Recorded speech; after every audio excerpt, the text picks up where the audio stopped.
Let me tell you why David was a man after God's own heart. It wasn't because God made him king. It wasn't because God gave him things. It was because he realized his need for God. He was desperate for God. He couldn't breathe without God. That's why he said, do not take your spirit from me. He couldn't operate without God. Even though he got into lust and perversion, and he unalived Bathsheba's husband and slept with her and got her pregnant, and God chastised him, he was more concerned with God leaving him than the chastisement. That's why he said, I will see my son again. I will see him again. He was more concerned with not having God by his side. He was more concerned with, not having that relationship with God. And the reason why he fell into lust wasn't because, he was a lustful man. It was because he was a rejected man that got some attention. He became king. He didn't know how to act. And he was like, you know what? I want that.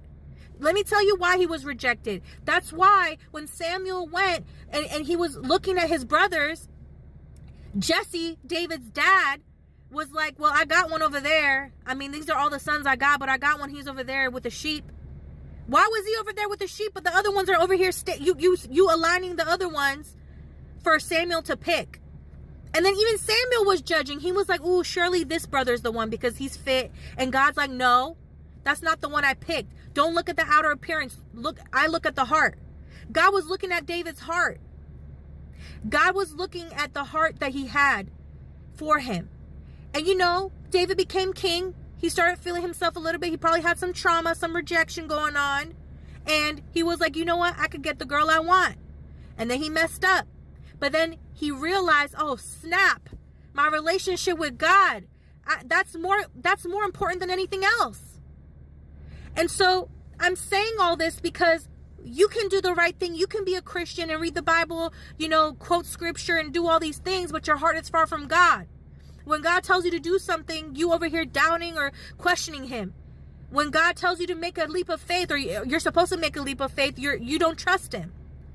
You see, all these things are nice and all, but if your heart ain't right with God, it's nothing. It's nothing. Because he's searching your heart daily. He's looking to see, he's testing to see, okay, do you really love me if I stop talking to you? Do you really love me if I allow this to happen to you? Do you really love me if I take this from you? Or do you only love me because I gave you stuff? Do you only love me because I'm providing for you? You see, a lot of us treat God like he's some, sugar daddy. God's not your sugar daddy. God is not your sugar daddy.